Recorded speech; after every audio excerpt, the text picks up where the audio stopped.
Hoy Pilipinas, magandang araw po sa inyo, Luzon, Visayas at Mindanao. Breaking news ito ka-coffee. Nabalitaan nyo na ba? Pinakakasuhan na po ng National Bureau of Investigation ng kriminal ha, hindi civil case kundi criminal case itong si Inday Sara Duterte. Nako, headline ito ka-coffee. Kaliwat kanan po ito ka-coffee, kaliwat kanan pahayagan. Yan po yung lumalabas ngayon. Nakita nyo na yan ka-coffee. Breaking news po yan. NBI inirekomendang kasuhan na si VP Sara Duterte kaugnay sa umano'y pagbabanta kay Pangulong Bongbong Marcos. Kung inyong matatandaan last year, medyo long overdue na ito ka-coffee. Medyo na-delay pa yan dahil sinabi ng NBI na magsasagawa pa sila ng investigation. No? If you remember correctly din, hindi rin pumunta yan, di ba? Hindi yan dumalo dyan sa NBI. In fact, ready na yung NBI sa pagdating ni Sara Duterte dyan, pero hindi siya dumalo. Pero ito, finally, nagkaroon na po ng desisyon dito ang NBI at meron na po silang recommendation. Ako po, mukhang bukod sa impeachment ay makukulong pa ata ito. Sige, basahin natin ka-coffee. Ito headline ng GMA News at ng ibang mga pahayagan. The National Bureau of Investigation has recommended the filing of a complaint against Vice President Sara Duterte over her remark that she hired someone to tsugiin President Ferdinand Marcos Jr. and others if she dies. Ang sinasabi ni Sara, di ba? Recently, di ba, nagkaroon siya ng press conference. Sabi niya, iniisip lang nila yan. Wala yan sa isip ko na ipatumba si PBBM. Sila lang daw nag-iisip niyan, yung assassination plot na yan. Si kampo lang daw po ni Marcos yung nag-iisip niyan. Malinaw na malinaw eh. Merong video, nasa live streaming yan ka-coffee at verified na po ng NBI yung video na yan. Na legit po yan. Sabi po sa interview ni NBI Director Jaime Santiago sa DCBB, no, Super Radio, and I quote, "We have finally recommended the filing of inciting to sedition and grave threat against the Vice President." Ako, mabigat-bigat ito ka-coffee, pinagpapawisan tayo dito. Nag-jogging kasi tayo, no, at nagkape. Hindi nabasa natin itong breaking news na ito. Naku po, talagang tutuluyan talaga itong si Sara. Tignan mo, kung nanahimik lang ito kung naging supportive lang ito sa administrasyon, hindi mangyayari itong mga dinaranas niya. Impeachment pa lang Sa impeachment pa lang, tiyak na tiyak, makukonvict yan.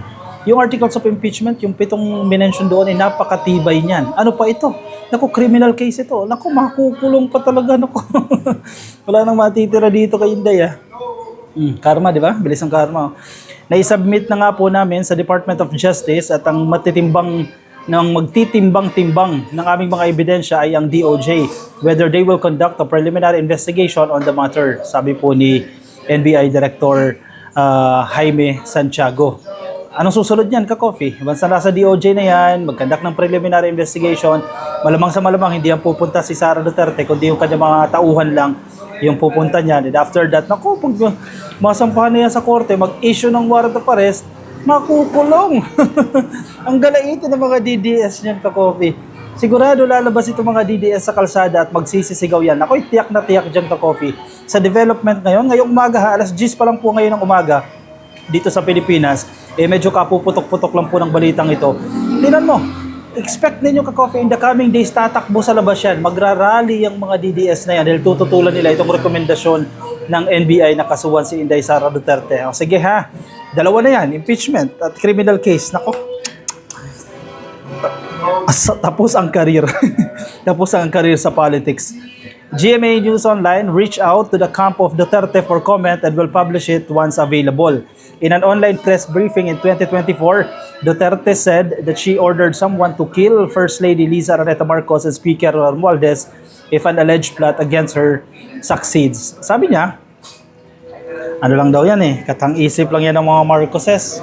Hindi niya naman daw sinabi yan na i-assassinate niya si PBBM, si Romualdez at si First Lady. Naku ma'am, sige, sa korte ka magpaliwanag. Yan yung literal na sinasabi natin, sa korte ka magpaliwanag. Pumunta ka ng korte at dyan ka magpaliwanag. Paano may didi na yan? May recorded yan. Recorded video yan. Live stream din yan, ka-coffee. Sabi niya, i-remind lang natin mga nakakalimot Sabi niya, nagbilin na ako, ma'am. Pag namatay ako, huwag ka tumigil hanggang hindi mo napapatay sila. And then, he said yes. Sino yung kausap niya na nag-oo sa kanya? Nag-oo na raw sa kanya. Yes daw po, chuchugiin si PBBM. Paano kung namatay si Sara dahil sa sakit? At hindi siya chinugi? Yung kausap niya panindigan yung commitment niya kay Sara na chuchugiin niya nga. Dahil sa sakit ha. Oh, pinagbintangan na si PBBM. Pinagbintangan na si First Lady. Si Speaker Martin Romualdez. Oh, kung nag-iisip pa naman kayo ng mainam dyan. Duterte later on clarified that her assassination statement was not a threat, saying she only highlighted the alleged threat to her security. Biruin mo naman kung dito sinto-sinto, oo. Siya yung nagbanta sa presidente. And then, napunta sa security niya. Sabi nga ng PNP, bakit ma'am hindi ka nagre-report na mayroon palang threat sa security mo? Bakit sinusolo mo yan? Hindi mo nagre-report? Paano ka matutulungan kung sinusolo mo yan? Duterte later on clarified that her assassination statement was not a threat, saying she only highlighted the alleged threat to her security. Ma'am, nasa ang dimension ka ba? Nasa ang mundo ka? Bakit yan ang nasa isip mo? At paano mo nasasabi yan?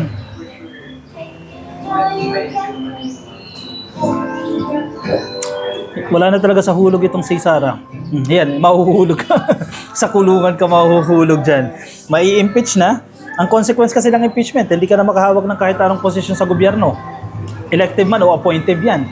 O, ibig sabihin, sa pribado ka na lang. Sabagay, mayaman na naman yan. Daming natira niyan eh. Hindi na siya pwedeng tumakbo sa pagka-mayor kahit dyan sa Davao. No? Yan yung punishment sa impeachment. Eh, itong criminal case, makulong siya.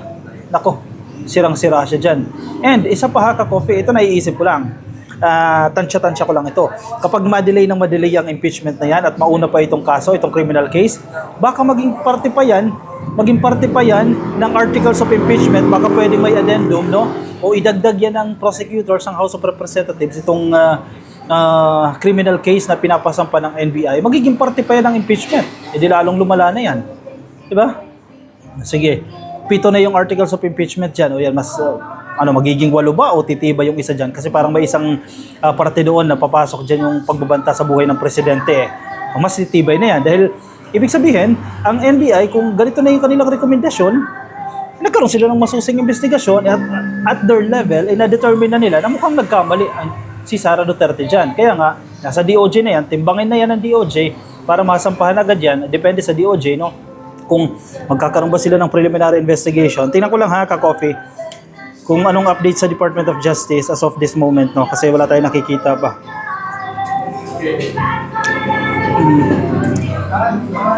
Wala pang statement ka-coffee ang Department of Justice. Bago lang kasi ito ka-coffee, kapuputok lang po ito eh. Wala pang update po ang DOJ. Later on, maya-maya, mag-update tayo sa ating next vlog, no? Kasi kapuputok lang po itong balita na ito mula sa interview ng NBI, no? So, tingnan natin anong timeline nito. Mukhang mapapabilis. Bago mag-impeachment, mangyayari na po itong pagsasampa kay Inday Sara Duterte ng criminal case. O siya, sige, dito muna tayo ka-coffee. Pawis na pawis tayo dahil everyday in the morning nagja-jogging tayo, no? And then nakita natin itong breaking news. Huminto muna tayo sa isang coffee shop. Maganda tong coffee shop na to. And sige, yung mga nasa Facebook ka-coffee, hindi pa kayo naka-like and follow sa ating Facebook page, please like and follow na dyan sa taas. Nasa YouTube, click lang po na subscribe at hit the notification icon para updated na rin po kayo sa ating mga bagong upload. Kita-kits tayo ka-coffee mamaya sa ating next video para sa update patungkol po sa kaso na ito, criminal case na ito ni Sara Duterte. Paalam po sa inyo ka-coffee. Bye-bye.